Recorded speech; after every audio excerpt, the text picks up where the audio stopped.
I think we can go ahead and get started. Good morning or good afternoon or good evening, depending on where you are. Welcome and happy International Women's Day. My name is Azadeh Shahshahani. I'm Legal and Advocacy Director at Project South. Also wanted to introduce my colleague Manzoor Chima, who is Director of Strategic Partnerships at Project South. And together we will facilitate this discussion. Just a couple words about Project South. We are a social justice organization based in Atlanta, Georgia. We work with grassroots social justice organizations and directly impacted communities, Black, Brown, immigrant, Muslim communities in the US South. And we are a movement building and movement support organization. And we also work with comrades in the Global South. So this webinar will highlight lessons from the global movement for women's rights and dismantling patriarchy and state repression, and provide a forum for strategizing on future actions to strengthen the movement. This is part of the Project South Quarterly Connecting Local to Global Struggles webinar series. Recording and resources will be shared after the webinar. And I would like to introduce our speakers who will speak in this order actually. So my colleague Hanifah Shoatz-Bey is a reproductive justice organizer and operations director at Project South and is based in Atlanta, Georgia. Sahar Francis, whom I had the honor of meeting in Palestine in 2014, is general director of Palestine-based Addameer, Prisoner Support and Human Rights Association.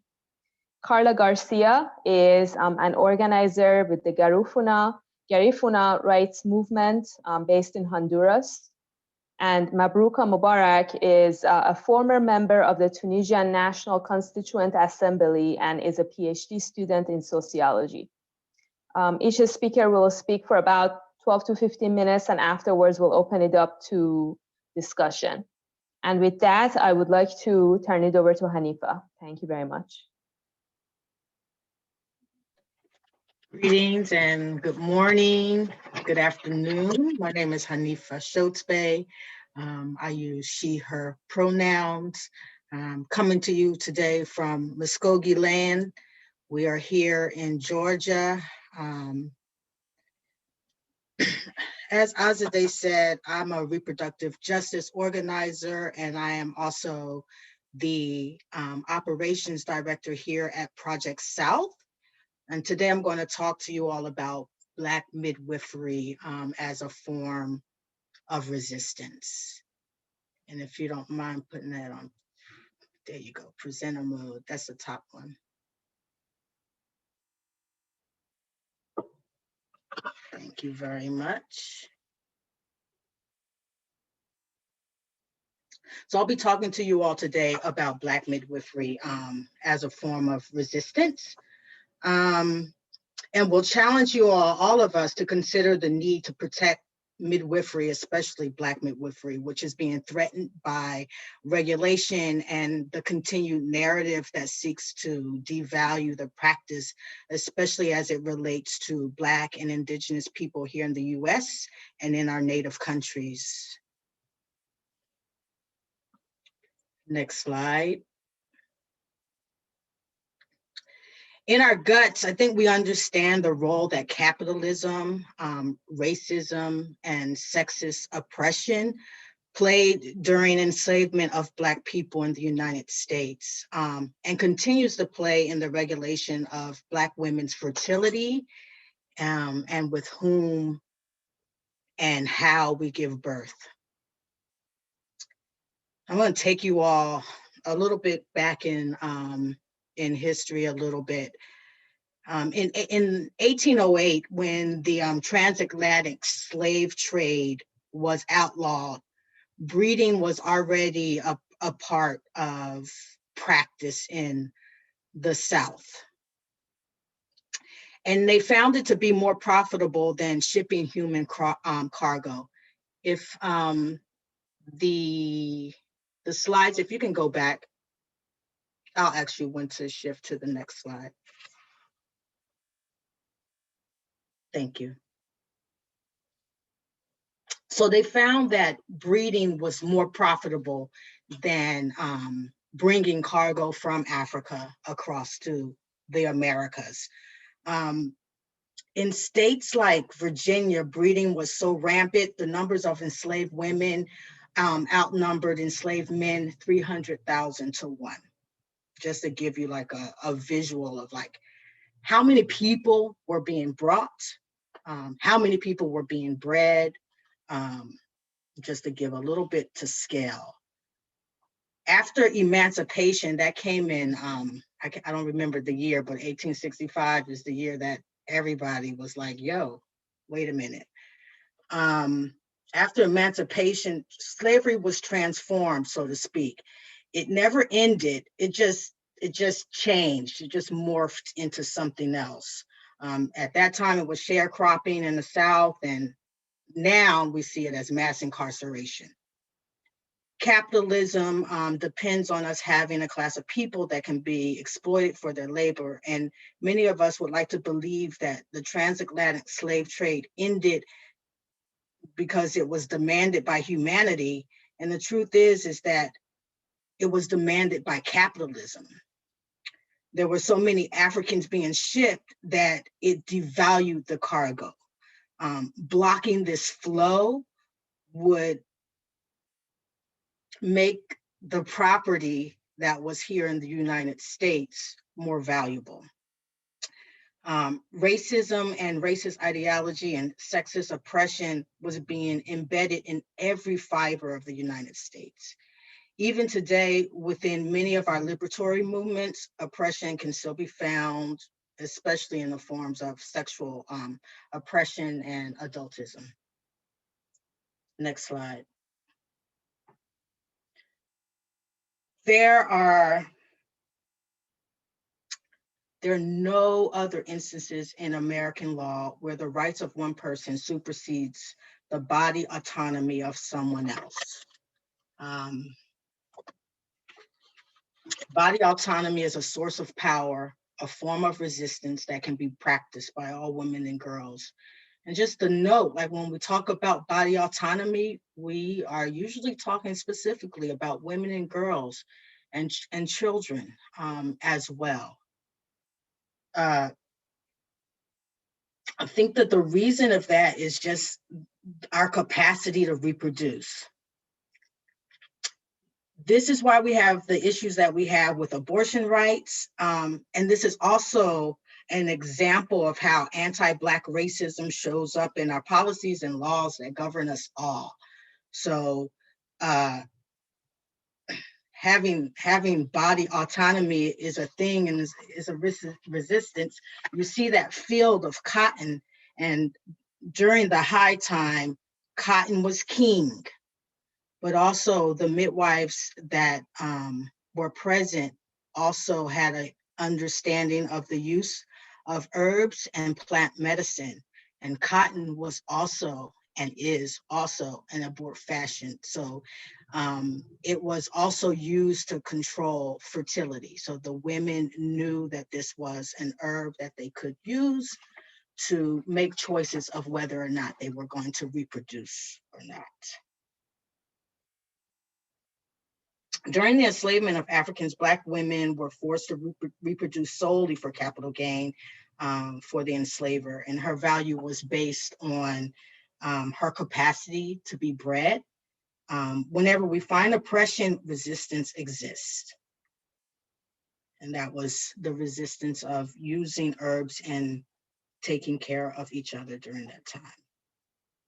On Southern plantations, cotton was king. Some of the earliest teachings I received from my mother, she was also a survivor of childhood sexual abuse, understood that she would not always be able to protect me from the harms that many Black women and many Black people experience.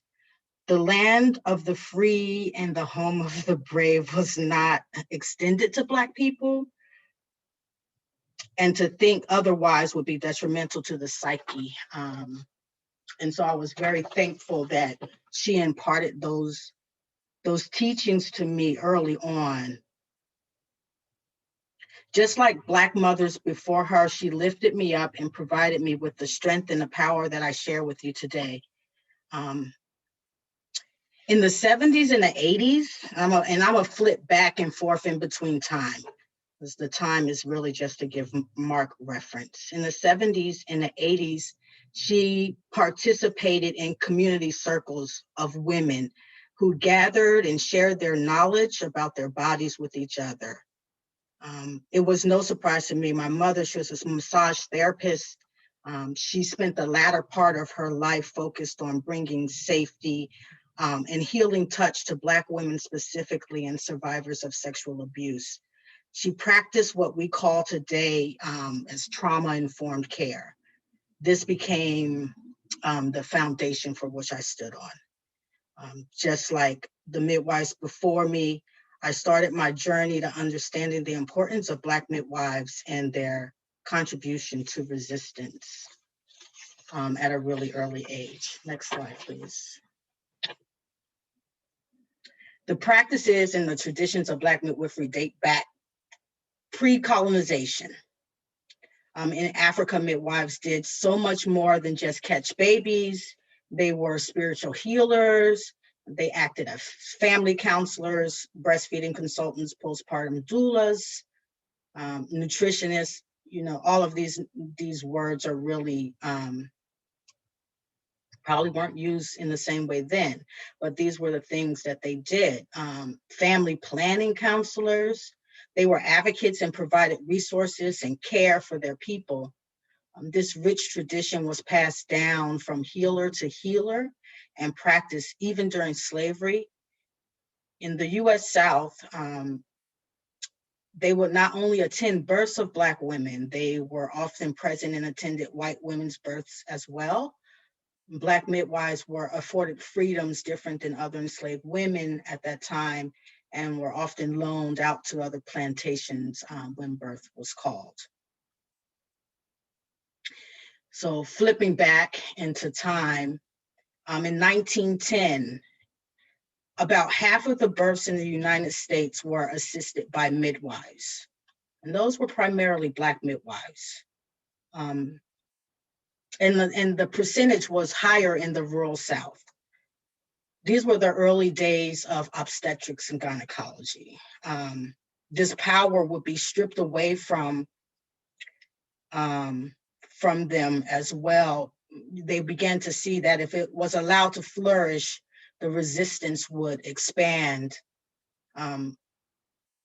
Obstetrics and gynecology was a new practice, and white women, especially those in urban settings and those of influence, those who had money, moved to having their babies in hospitals. This was looked at as a step up than having to be attended by Black women. And they were attended in those settings by white doctors and men. By 1950, 75% of white women delivered at the hospital, and interventions were at an all-time high.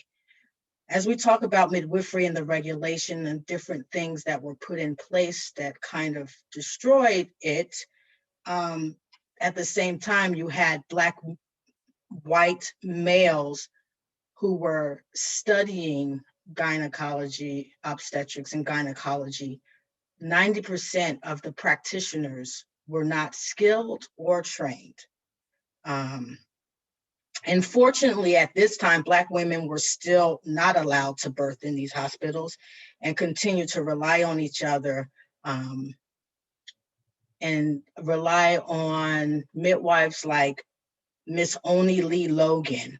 Next slide. I'm not sure if we passed it or if it went past me. If you go back 2 slides, that's Annie Lee Logan. She's a famed granny midwife. They call them granny midwives. She was born in a predominantly Black Mobile suburb, is Pritchard, where she provided the services of midwifery from 1931 to 1984. Even after traditional midwifery was made illegal and inaccessible to practice by Black women in the 40s, she continued to practice. One of the things that she said, they're not going to stop me from doing the gift that God gave me to do, she said. I won't be going there on no license. I'll be going there as a friend to help that husband deliver his baby.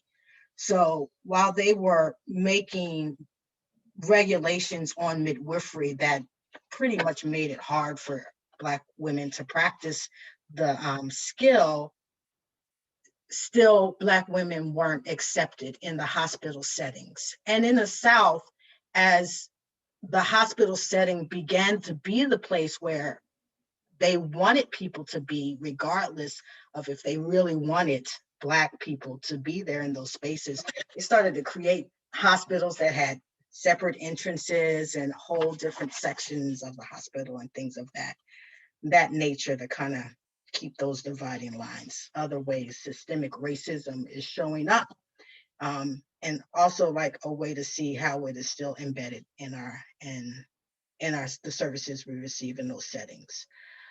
Professionalism, next slide. Professionalism and regulation curbed the number of Black midwives and shifted their practices to the teachings of white male doctors and nurses. So white men were performing services in the hospital settings that they really didn't know what they were doing. They used the midwives to teach them the skills. They came back and told the midwives that they didn't have the skills and that they needed to be taught. This is a picture of a class of midwives. One of the big stories about those bags, midwives had the bags and those were the tools that they carried. Black midwives had learned over time in order to practice, they had to put their tools underneath the bottoms of their bags.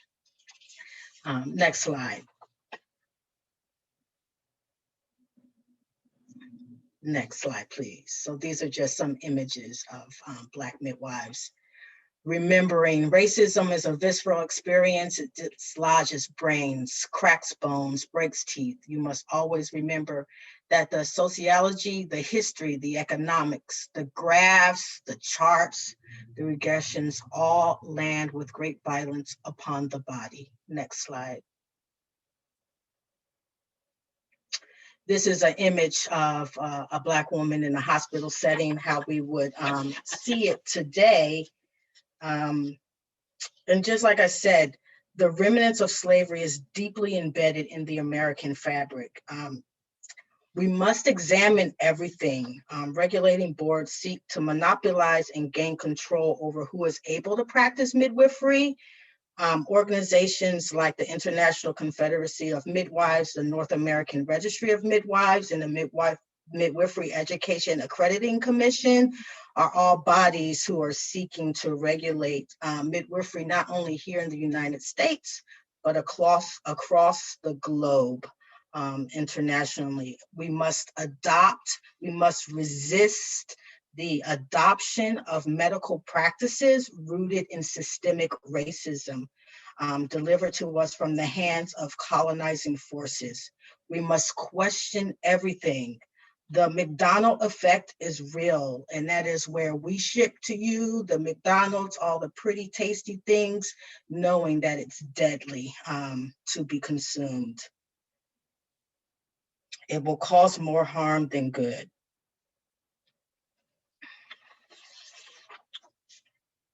You can go next slide, please.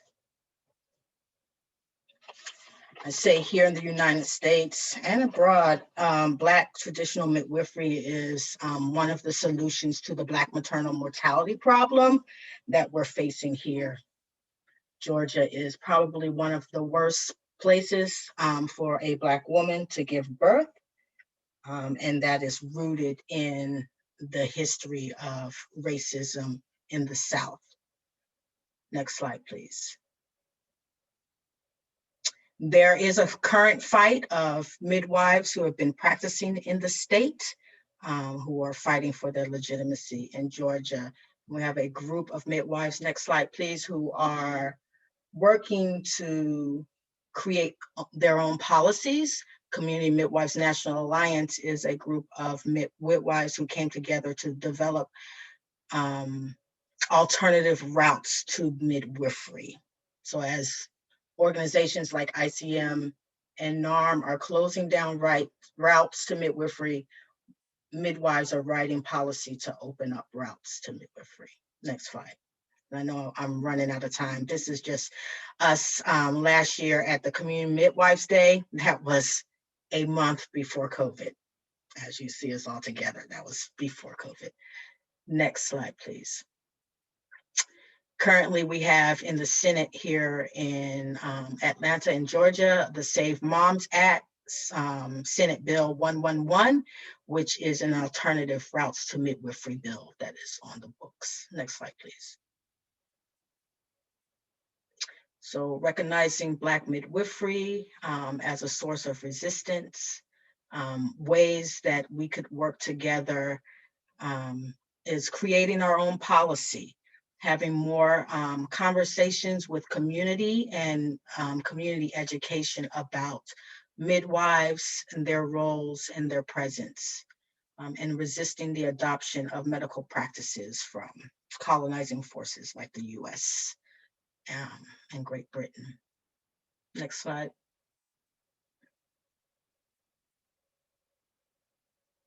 You can press play.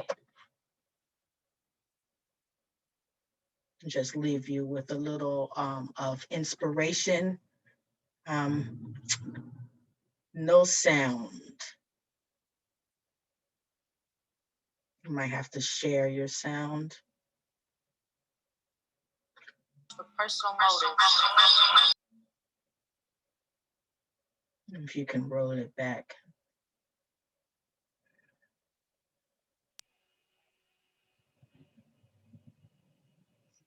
Still no sound. Tell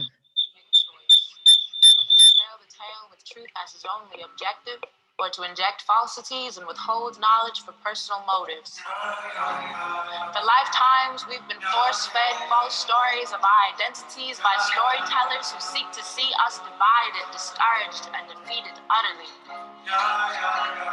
They told lies, formed stereotypes, as they predetermined and formulated the paths of our lives, cast us into roles we never sought to audition for. We were roped into realities that were planned long before our thoughts were ever formed, a red line drawn boldly around the perimeters they intended for us to go. And no further than that red line should we have ever known. We wipe it away and create for ourselves a blank page, a clean slate, clear of any limitations or boxes, watching as the sun goes down on tired narratives. New life is breathed into older relatives as the next generation proudly claims our heritage. And I do not say this with arrogance, but my bloodline is not comparative, for it is the sweet songs of my mother that I have inherited. The unwavering courage of my sisters who refuse to be dispirited. The promise of future daughters reaching success is unmerited. As harmful cycles go unrepeated.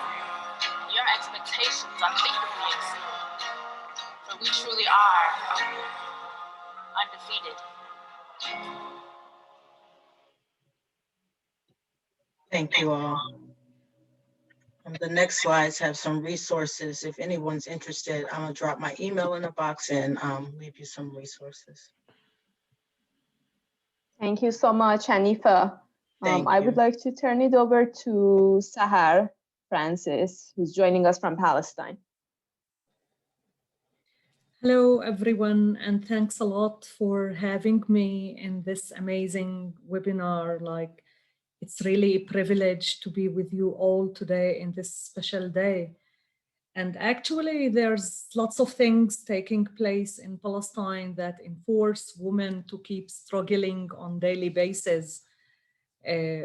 So today, as a lawyer and a human rights lawyer and the director of Addameer, I would be focusing on the issue of the Palestinian women prisoners in order to reflect on general on the situation of the 4,500 more or less Palestinian political prisoners held inside the Israeli prisons, because actually the Palestinian women prisoners face the same treatment, the same violations that all other men prisoners face in this process. But before getting into details, I should just like briefly say that Palestinian women face two oppressions, actually, one by the Israeli occupation forces and all the related daily violations that they face, and unfortunately internally by the Palestinian Authority that till today they're refusing to confirm the family law that we as Palestinian civil society organizations are trying to push in order to bring more protection for the women from internal violence in the occupied territories. The picture is relating to the torture cases that we were following in the last couple of years. And as I said, to focus more on the Palestinian female prisoners, that they are 35 currently, but the number, of course, of the women and the other prisoners changes on daily basis because of the mass arrest campaigns that takes place almost every day. Just tonight, they raided Ramallah city, for example. They invaded the organization, the healthcare committees, and they stole all their computers almost, and they arrested 2 accountants. So there's daily arrests. All the female prisoners are currently held in Damoun prison. This is a prison very close to Haifa city inside Israel. So by itself, it's a violation to transfer all the Palestinian prisoners from the occupied territories to inside Israel. Female prisoners, from the first moment of the arrest, they face ill treatment, humiliation, strip searches, and much violence, verbal violence, sexual harassment and abuses. And it continues in the way to the detention facility, especially when they reach the interrogation centers and where they could be tortured as the same as the men.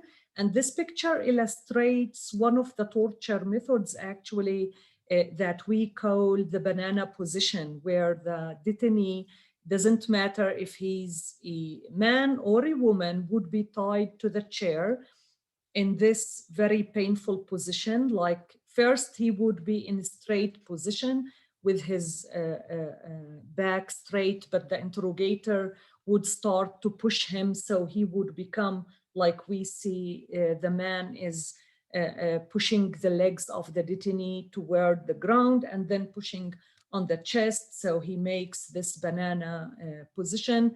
It's for a couple, like sometimes less than 1 minute, and they will push you back in order to push you again. This is one of the lots of other methods mainly used when they claim that there's a, like they call it a ticking bomb scenario, in order to justify using torture. Actually, Israel is signed to the Convention Against Torture, but never declared that torture is totally prohibited. So whenever it comes for Palestinian prisoners, they find legal ways how to justify using torture, sleep deprivation, slapping and kickings and beatings. And in this picture, we see how they push the detainee on the floor while your hands tied with the chains behind your back. So the chains would be behind your back and they will sit on your stomach, your chest, and it will cause more and more pain. And the frog position, where they push you into this position, and if you are tired and you fall down, they will push you again. And all these methods actually were used in the summer of 2019 against a group of detainees, around 60 detainees that they were arrested in 1.5 months at that time. claiming that they were involved in a militant attack, where at least one of these detainees, called Samir Arbid, was hospitalized after just 48 hours with a very severe medical conditions. He almost died under such torture. He reached the hospital with 11 ribs broken, with kidney failure, with symptoms of heart attack, because at the beginning they thought that he had a heart attack, and he was hospitalized for almost 30 days. We were banned from meeting him as his lawyers. They refused to allow us to take documentation for the torture that he, like on his body, I mean pictures and so on. And the trial till today, we are in the stage that the chief attorney in the Israeli side closed the investigation file against the interrogators, claiming that the torture was justified because the person was classified as a ticking bomb case. I think there's lots of details. I wouldn't get in much details about the history of the torture, but it's very important to know that Israel is one of the states that tries, under the name of security and the claim that Palestinians actually are always terrorist people, to justify the use of torture and to find a legal way to ignore their responsibilities and duties according to the international law. And one of the female prisoners who was arrested in the same group last summer, Mace Aburosh, she's a student in Birzeit University, learning media. She was in her 4th year, and she was tortured in under such methods for at least 3 continuous days. While under interrogation, she was also banned from meeting us as her lawyers. In one of the in one of the extension sessions of her detention, the judge, even when we were not able to meet her, of course, the judge even covered what she was telling him during the court session about the torture that she was facing, and we were not allowed to see what she was telling the judge just after finishing the interrogation, and she was brought to the court. We were charged with studential activities, of course, which she was sentenced for 15 months imprisonment for her studential activism. Palestinian, there's 3 administrative detainees, female administrative detainees, and actually the Palestinian women, as whether they are human rights defenders, whether political leaders, whether students, they would be subjected for imprisonment and harassment, because actually Israel is using the arrestment and the imprisonment as a tool to maintain the oppression and the discrimination and the control and the apartheid regime over the whole Palestinian society in the occupied territories. So currently, Khitam Saafin, a Palestinian feminist leader, the director of the Center for Women Union Committees, is under administrative detention. She was arrested 4 months ago, actually. The first administrative detention order was issued for like 4 months, and then they renew it. The problem in the administrative detention that it could be renewed indefinitely. So you would be arrested without knowing even what's the charge against you, and you wouldn't know when to be released.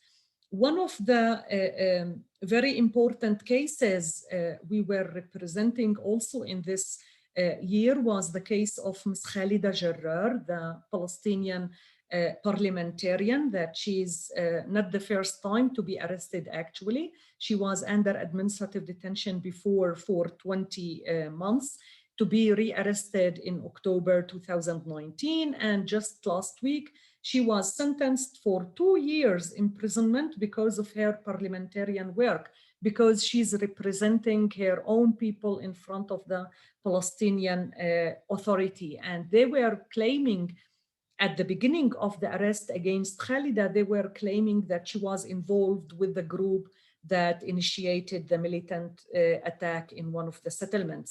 Actually, I can share in the chat some reports and more information about the situation of the Palestinian prisoners. I would just end that lately Addameer initiated a campaign against the military court system, because we believe that this is a unfair system and a discriminating system that the Israeli occupation authorities are using in order to maintain the oppression over the Palestinian people.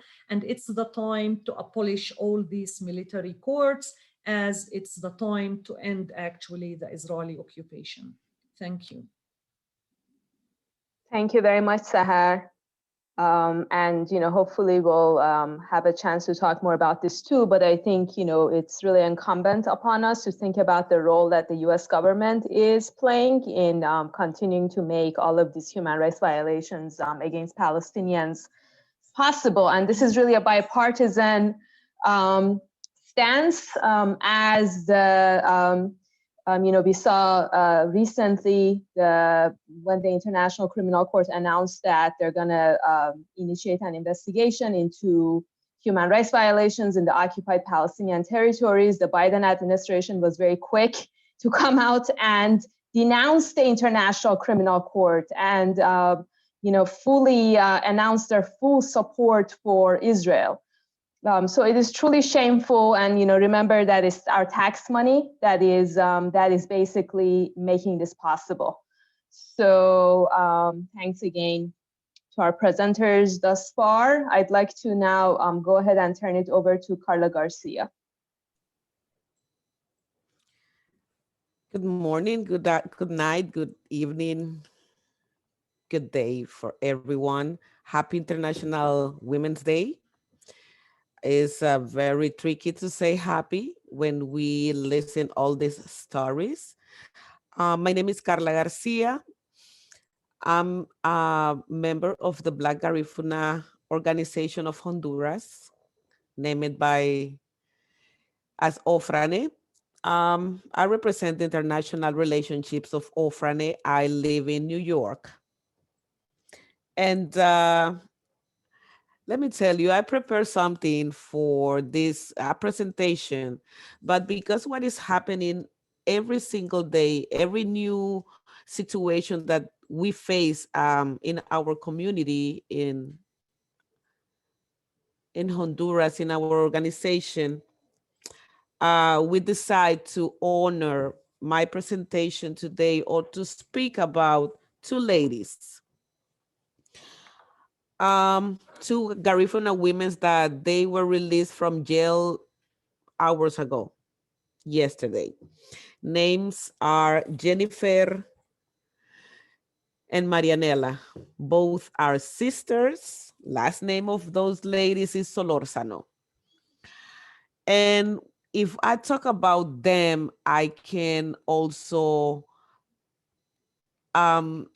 organize the talk about what is happening to the Garifuna women and how the Garifuna women is important in our fight. What we do as OFRANE, we defend the human rights of the Garifuna community, the indigenous community, and also we defend the land. Garifuna community is one of the most young communities in America. We born in St. Vincent, I think 600, a little bit more than 600 years ago. And we was deported to Honduras. The crown from England fight against the Garifuna community for the possession of the land. And they won the last fight that was for like 7 years, and they deport a portion of the Garifuna community to Honduras. In Honduras, we are before Honduras was a state.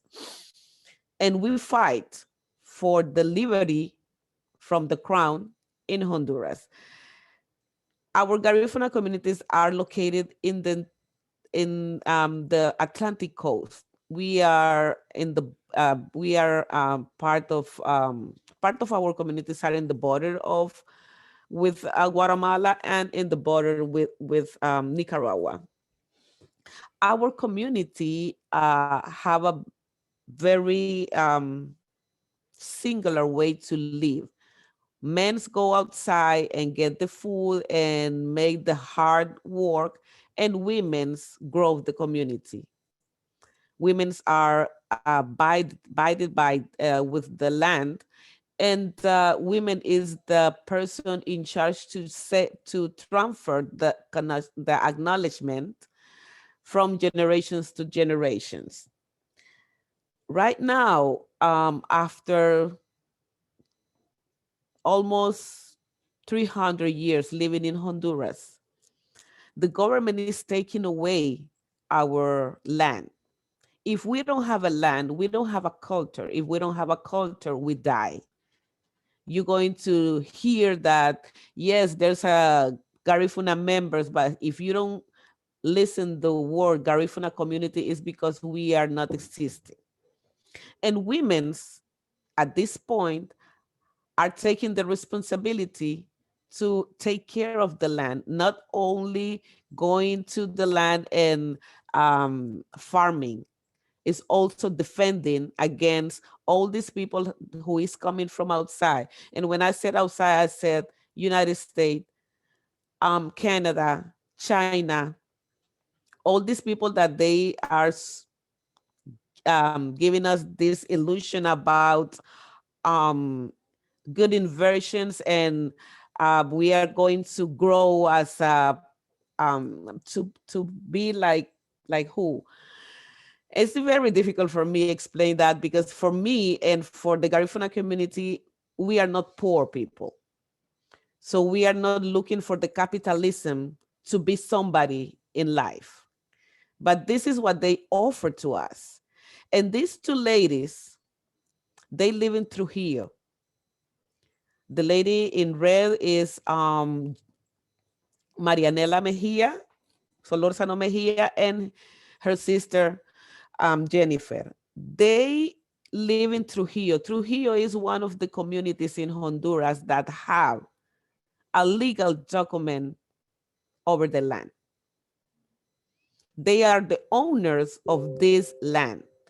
And 3 days ago, 4 days ago today, they were arrested because people from outside of the country with inversions in they are using money from Canada, came and said that they are making they are threatening these people, and because our girls are reivindicating their land, they are claiming what is theirs. They are not taking away something that is not them. And sadly, the picture that you said you can see right now is Miriam Miranda, the lady with the scarf, orange scarf. This is the maximum leader of the Garifuna community right now, of Ofrane. Behind you can see the House of the Justice with all those people from the police. And in front of Miriam, you can see the drummers, and the people of the community. The entire day yesterday, since 5 a.m. to 11 p.m., the entire day, waiting for the House of Justice make justice for those ladies. And the only thing that what they did is release them and tell them that they need to continue fighting for their case in liberty. Something that they never did. The public ministry never proved that they commit a crime, but they still being persecuted. This is the story of the women's in Honduras every single day. In 2019, 19 leaders from different Garifuna communities were assassinated. No information about who did it. But from these 19 humans, 10 was women's killed, and no investigation from the government to say, okay, they were killed because this or that. The only thing that you can learn in Honduras is that if you are a woman and you defend the human rights, you will be punished by the government, by the state. And when something happened to you, is because it's related with domestic violence, is related with narco traffic, because you start to be the person who is making the mistake. Then everybody knows that it's not the reality. We create as Ofrane a new special organization to investigate the kidnap of 4 Garifuna men from Triunfo de la Cruz. And those 2 ladies are part of this special board of investigation. So for us, it's not something rare that they are now being appointed by the state. But we are pretending to do. And that's why the Garifuna women is too important. We are trying to save not only the Garifuna community. Hanifah was talking about this, acknowledge that our women have, for example, in the topic that she talked about, give birth, take care of the body. Those women and approximately 600 women from the Garifuna community came together when the COVID-19 situation, the breakout was very, very difficult to manage. And they listened with the advice from our ancestors to get back to the land, get back to these plants, make medicines for the entire communities. And they was waking up, and they still doing that every single morning, making those teas and bringing the teas to the entire communities. We don't have last year, 2020, incidents for COVID-19. And they also learn that if you take care of your immune system, as the ancestors said, your system, your body is able to fight against everything that is coming and attacking. So we need to say to the world, Sungla. Sungla is the name of this organization, but also in Garifuna language means no more. Stop. Enough is enough. We cannot continue taking care of the people who the government is persecuting, and at the same time take care of the community. If we don't have a land, we cannot take care of the mother nature. Mother nature is for all of us. Maybe somebody in Europe can say, okay, it doesn't matter because I'm too far from Honduras. Every single tree that is providing oxygen to the world is helping you. And this is what we do. This is how women do. Women take care of the life. Women get birth. Women grow communities. And now women are being pointed and being punished because they're women. It's not only with the Garifuna women, I know. But right now, I want to, again, give this day to those two leaders. And all these women that were outside from the House of Justice, mothers, grandmothers, men's company, accompanying these women's being together. I want to give you this last word. What means to be a woman in our communities? It means that we are the people who knows the way of the community, where the community is supposed to go. And women is the person who bring everybody together. Respect of the women is the best thing that the world can do. World is a women and we are too. Thank you. Thank you so much, Carla. I would like to turn it over to our last speaker, Mabrouka, who is joining us from Tunisia. Hi, I'm actually not located in Tunisia right now, but anyhow, I would like to say thank you for inviting me.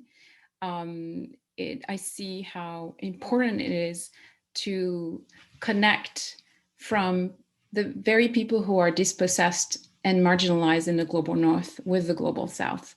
And we can see some like highlights of the patterns of domination that sustain the violence against women. And especially when we connect south-south, we can see that colonial settlerism is still in the making and sustains capitalism by continuing this violence against women, the violence against the Black people in the US, against Indigenous, against Palestinian, and against the global South in general. These dynamic, we can see them with clarity when we share a space. So I'm very grateful for Project South. So I wanted to talk to you about Tunisia and the struggle against patriarchy and colonial violence against women in 4 pictures. I will share my screen because I think that maybe Mansour didn't receive my my slides. So I'm going to do this and hopefully it will work. So I believe you should be able to see. Okay. So what I decided to do, because I only have 10 minutes, I would like to leave some time for the Q&A, is to talk to you about my country in North Africa in just 4 pictures. So first of all, if you do a research about Tunisia, what you'll find out is the narrative says that Tunisia is actually a model for women's rights, that compared to the other Arab nations and Muslim majority nations, we're pretty advanced, that women had the right to vote way before French women. This narrative sustained kind of a false narrative. And let me tell you something, Tunisia is probably more a model of everything that you need to avoid. And particularly, I think there is a strength into this analysis because we could derive strategies. And I think that this webinar was about trying to find the strategies and how can we move forward against patriarchy. So there are 2 patterns of domination. There's many, but I would like to stress on 2 things. First, the past and the present. And in the past, this false narrative, the root cause of this false narrative is a colonial past. I just wanted to show you my first picture. Okay, so the man on the left side is actually removing a veil on this lady, Tunisian woman. The man is was the president of Tunisia. He was donc Habib Bourguiba, and he claimed that he wanted to liberate women. So for him, liberating women was to control women's appearance and therefore removing the veil because the veil was backward, backward. And this is exactly what the French did when they colonized North Africa. They wanted people to embrace the French culture, right? To speak French, to be educated with the Western Christian culture, right? And removing the veil, right? So in fact, Bourguiba, who was part of the independent movement against the French colonization, was only interested in taking the spot of the French. So Frantz Fanon said it very clearly in Wretched of the Earth that when you have these men-led liberation and that actually are mostly, how can I say that, dominated by one patriarchal figure, what you're going to end up is just an elite that is going to take the spot of the colonizer and sustain the domination of violence on women. So what happened is Bourguiba, all these decades, he was president for many, many decades, he used women, he controlled, he put in place these laws to control women's appearance, forbidding them to wear the veil. But he also used the bourgeois women to parade them in international conferences to show, look, I have, you know, liberated women, right? This calls us for, you know, there's a serious work to do to completely ditch these neoliberal historiographies and start rewriting history. It's very important. And after the revolution of 2010 and 2011, that removed the dictator that took power after Bourguiba and continued that colonial legacy of controlling women's body and women's appearance so that they can remain in place.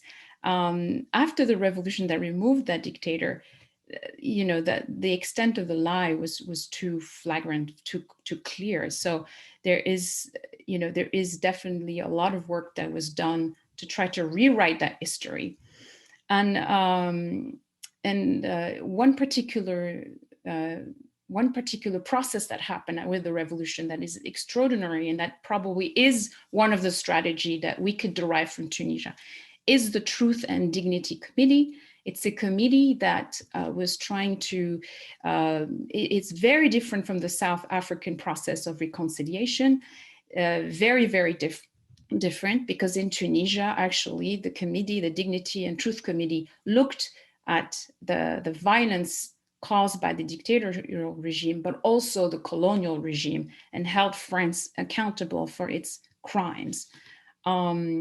One of the things that the Truth and Dignity highlighted is the massive violence and torture against women during the dictatorship regime, where women were raped and violented and put in jail.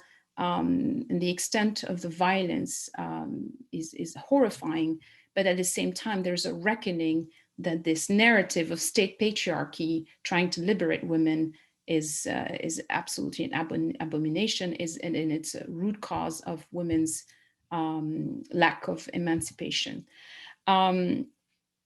What happened after the revolution, now that we had some of these truth coming out, there was a massive co-optation of from international organization coming with massive fundings and a lot of conferences and webinars to help women. And so this is my second photo.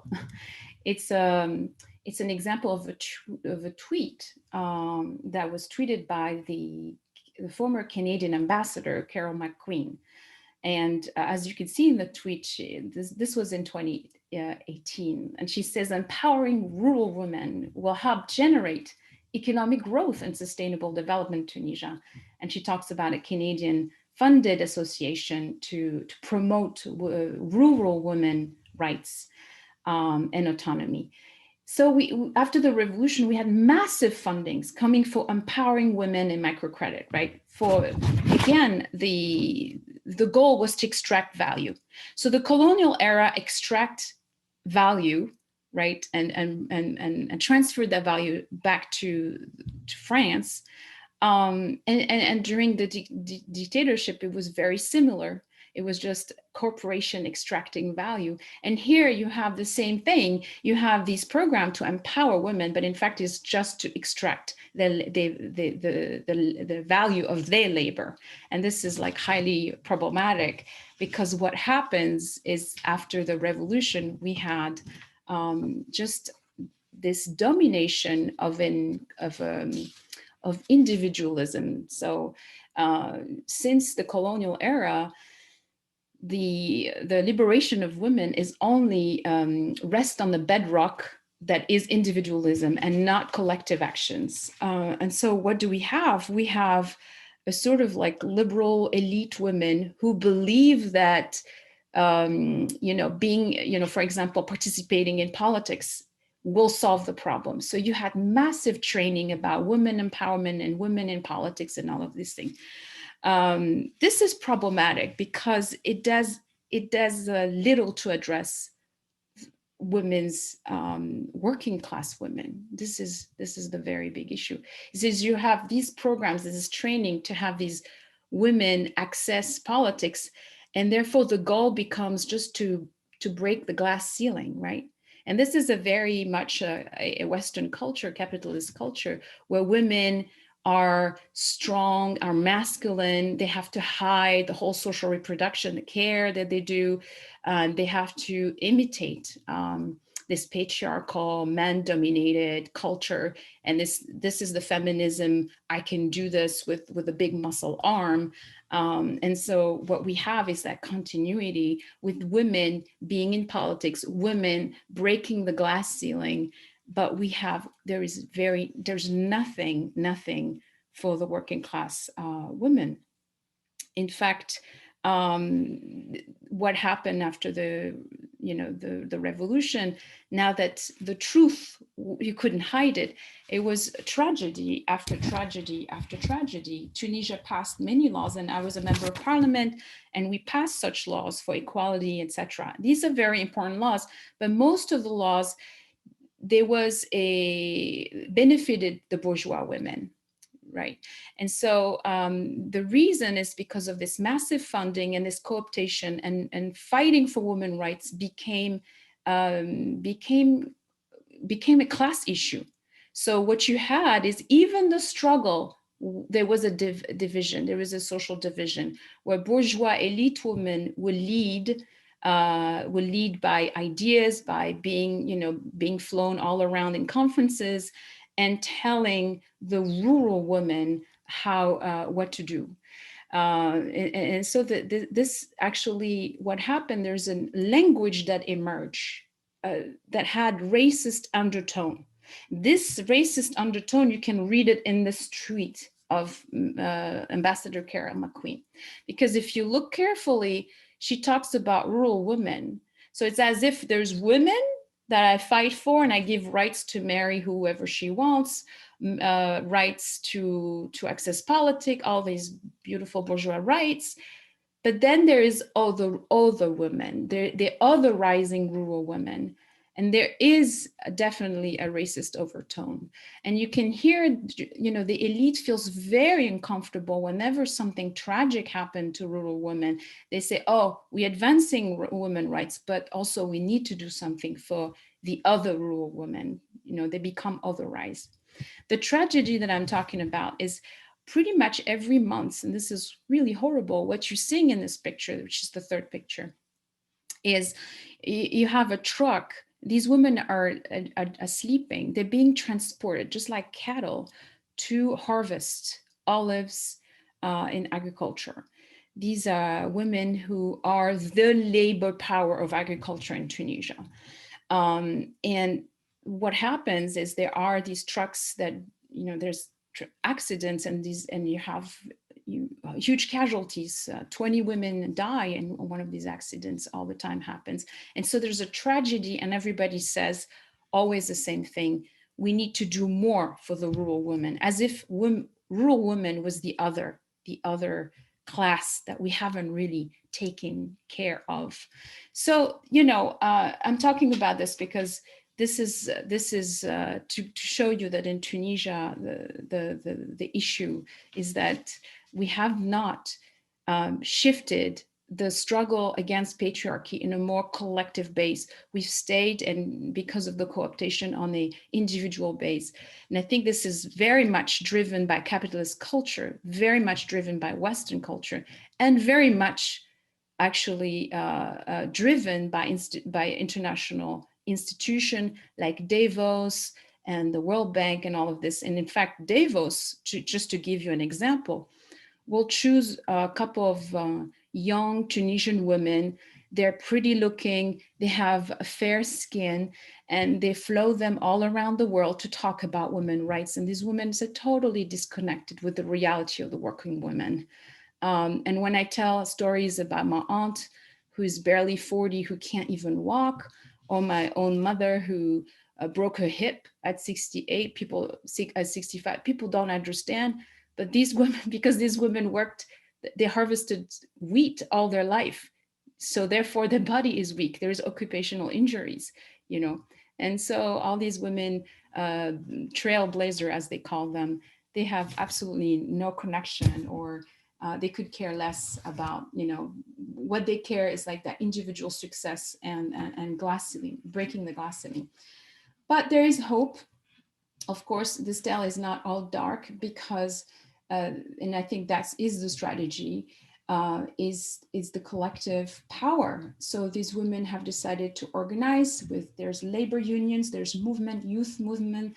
Now a lot of people are starting to organize, and this is the hope, because we cannot struggle against patriarchy, against sustainable colonial violence and imperial violence by only betting on individuals, whether they are presidents, whether they're charismatic vice presidents, they're not going to do anything. And the big lesson in Tunisia is that the politics and they can give you all the individual rights that you want, and you can have them on the paper, but without collective power, nothing will be translated. Therefore, the strategy has to go with organizing collective power, and at the same time trying to gain these rights. But without collective power, it's as if you just have a book with a lot of beautiful things written, and women will continue dying under the weight of this gendered division of labor, which is rooted in colonialism. And at the same time, it's important to realize that if women are victims, it's because of the economy and the economy structure that makes women work in agriculture. Therefore, we need to address the economic structure. We need to raise wages for women, and we need to stop like not counting their labor. So these are just some strategies. Of course, there's a lot to unpack, and we can talk about it in the Q&A. Thank you. Thank you so much, Mabrouka, and thanks again to all of our speakers. Before turning to question and answer, I just wanted to remind folks briefly that some of you all may have heard about the Irving County Detention Center here in the state of Georgia in the US South, that in September, after a complaint filed by Project South and our partners, Georgia Detention Watch, the Georgia Latino Alliance for Human Rights, and the South Georgia Immigrant Support Network, the world got to learn about the medical abuse that Black and Brown immigrant women at this corporate-run immigration detention center had been suffering for years. And this is medical abuse, including forced sterilizations. And ICE, Immigration and Customs Enforcement, which is a branch of the Department of Homeland Security in the US, knew about this at least as far back as 2018, and they did not do anything. They just kept sending women to the same doctor. And so Project South and partners have brought a class action lawsuit on behalf of the detained women and the survivors of medical abuse. And pursuant to the lawsuit, all known survivors of medical abuse have now been released, which is great news. However, the Irving County Detention Center is still open. And that's, that's really horrific. And at the same time, they are also detaining immigrant women at a deadly, another, detention facility in Georgia called the Stewart Detention Center, which is deadly. As I mentioned, there have been 8 deaths at this facility since May 2017, including 4 during the pandemic. 2 people have died by suicide at Stewart. And there's also a forced labor program where they pay detained immigrants between $1 to $4 a day if they pay them anything at all for doing the work that the government would have had to, the government and the private prison corporations that they deal with would have had to hire regularly waged employees for. So it is a tragedy. So let's definitely remember immigrant women, including immigrant women currently in detention in prisons around the world, including here in the U.S. And the work continues to try to shut down these prisons. And this is also very much, again, a bipartisan strategy, because the Biden administration has not done anything to shut down these prisons, to end their partnership with private prison corporations. So immigrant bodies, including women's bodies, are basically generating profit for private prison corporations, extremely rich private prison corporations. The deportations are continuing, including deportations to Haiti and elsewhere. And so, we must hold the US government to account, and we must abolish ICE. And just a last note, I mentioned ICE is a branch of the Department of Homeland Security, which was established in the US in 2003. So right after, 9/11. And the whole thinking is that immigrants are framed as homeland security problems, right? As national security problems. Like we, including myself, an immigrant here, we are problems for the security and safety of the U.S. And so, that whole framing is wrong. And so instead of, putting forward reformist, propositions in terms of making jails prettier and, letting some people stay and some laws and the limited nature of the framework, we really need to be abolishing the entire system, meaning abolishing ICE, abolishing the Department of Homeland Security, abolishing borders, and really, rethinking the entire system that this, neo-colonialist and capitalist system has set up in order to maximize profit off of the pain of immigrants, including immigrant women. And so with that, I'd like to go ahead and turn it over to discussion. If anyone has any questions for any of our speakers, if anyone has any comments. And I would like to also thank everybody for joining us from different parts of the world.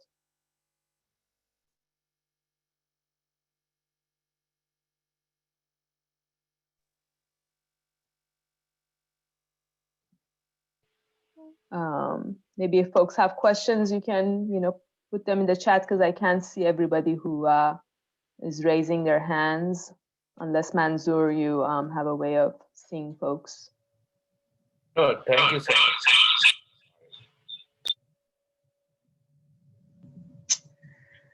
I have a question, or maybe it's not really a question, but it just listening to all of the different things that were shared today, and me being centered around women's health and protecting moms as they're giving birth, I think about what does that look like in Honduras? What does that look like in Tunisia?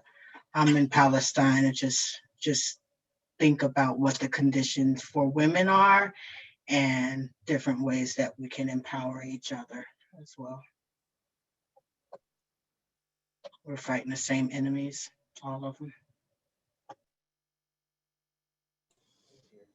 Definitely, we are fighting the same enemies. I think maybe if we come back to our natural ways to take care of the body, what we know is that what is in inside of our cultures, we can start a movement of the healness to heal not only women's, to heal the communities. If you notice what is happening now, I was listening I knew that they are trying to create meat, white meat, or it's like clear meat, something that is not coming directly from animals, something that will be created in the labs. Also, we have this problem with this food that is growing too fast, And for example, today you need to eat 4 tomatoes to get all this nutrient from one from before. So maybe this is the movement that we need to create, because all the problems in the body, all the illness and diseases are created because we are moving too fast, and we are not giving our mother nature the option to give us what we need. So is it the same thing with the medicine? There's a lot. All the resources that the modern medicine has is coming from our cultures. So maybe a good movement going back to our roots is a good idea, I think. Thank you so much, Carla. There was a question by Christine in terms of how to follow various folks who spoke. So I believe I had shared the Twitter addresses for the various organizations, as well as Mabrouka's Twitter handle. So please make sure to, for folks on Twitter, to follow those, Twitter handles. Also, a recording of the webinar and the resources will be shared for the participants afterwards. A question from Angela. With all the similarities in women's rights issues that you all mentioned, I'm curious to see if there have been ways anyone or their organization has worked with women in other countries in successful ways to defeat the same things, or have modeled any of your strategies after another victorious women's rights movement. Anyone would like to take that on? We need to be more visible, I think. And if they touch one of us, every women's in the world need to know. Maybe a good net where we are together, knowing what is happening and making actions to show the world that we are unified, and the criminalization, for example, in Honduras of the women's would not be allowed for the women's around the world. This is an idea.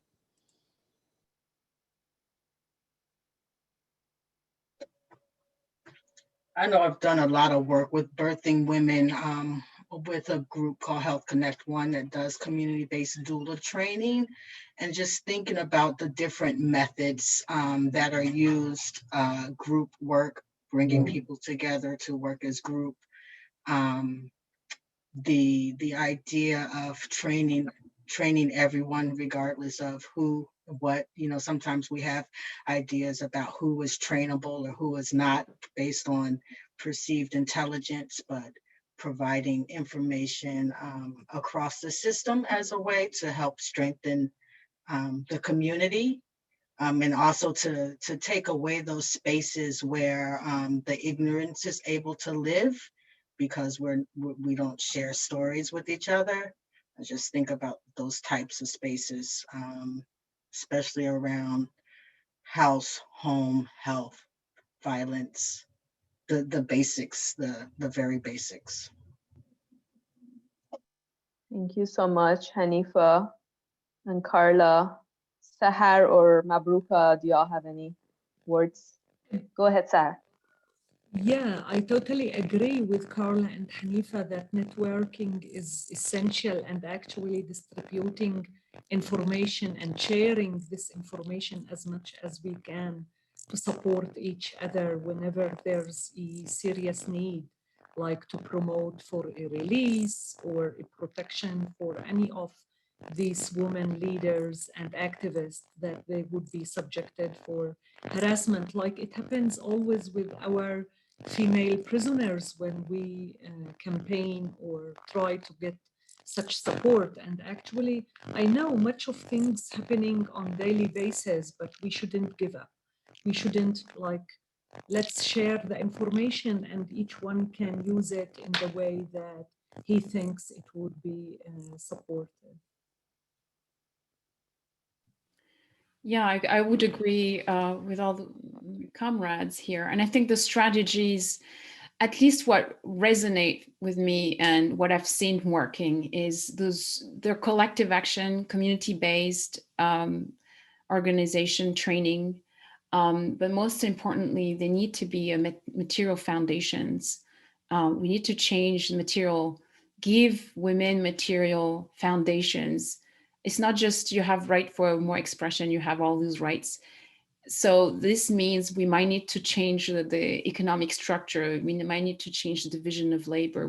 These don't happen overnight. They, of course, they need organization. But I think we should always like not lose track, because it's very appealing, all these individual, empowering program is very, but it will yield to nothing. The other thing I want to say is there's something about reproductive health that's quite unique. And I'm glad Hanifah talked about it and Carla.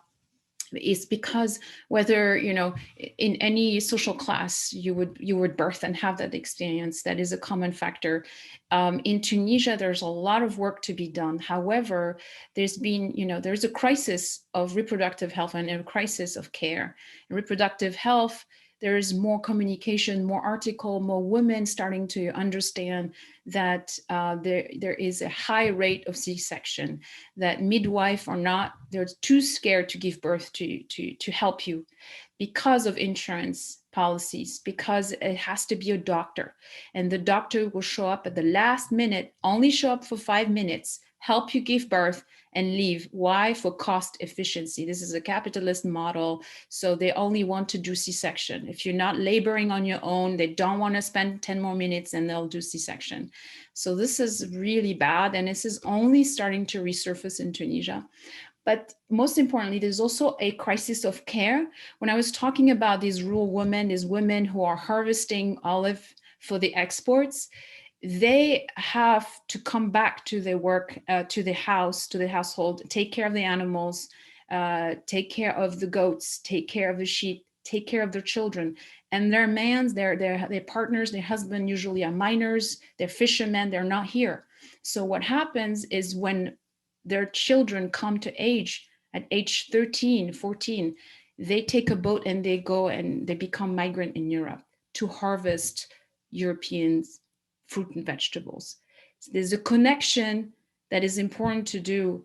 And this is why we talk about intersectionality, but this is what we mean by intersectionality, is these children want to not burden their mother. So they go to Europe because of the very gendered division of labor that is created by imperialist power, by capitalists.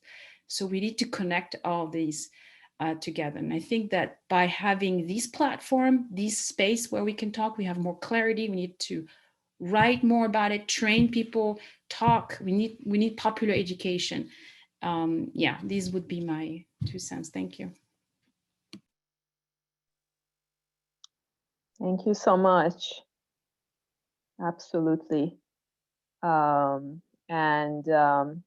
I would also like to remind folks that we just passed the 5th anniversary of the murder of Bertha Kosaris, an indigenous environmental rights activist based in Honduras. And obviously I'm sure folks remember the 2000, the coup in Honduras in 2009, very much supported by the US government, the Obama administration, in power at the time. I had the honor of meeting Bertha Kosaris when I was part of a National Lawyers Guild delegation, and we were there to observe the elections after the coup, I should say the sham elections after the coup. And she told us that she was on a death list prepared by the paramilitaries. And of course, the US government very much supported the results of the sham election and called it a festival of democracy. And then, we saw what happened in terms of the ongoing destabilization, murder of environmental rights, labor rights, and human rights activists, including Bertha Kosaris. And so I don't know if Carla, you wanted to share a few words about the attempts for accountability for the murders of Bertha Kosaris and in general the military regime. Yeah, our sister Bertha, one of the greatest fighter that I knew and I have in my heart. A very spiritual woman. Her compromise with the community, with the world, with the rivers, it's a very, very notable. It's important to talk about what happened in 2019, but also we need to continue the conversation, because the following governments or the following persons ahead of the state in Honduras, doesn't matter what party was in charge of the United States, they continue receiving the same,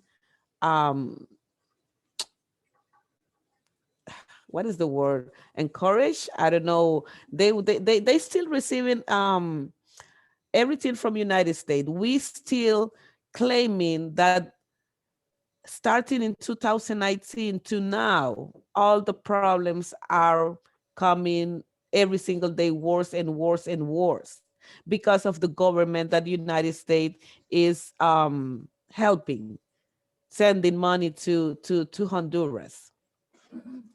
For example, let's talk about a little about the immigration issues from Central America to the United States borders.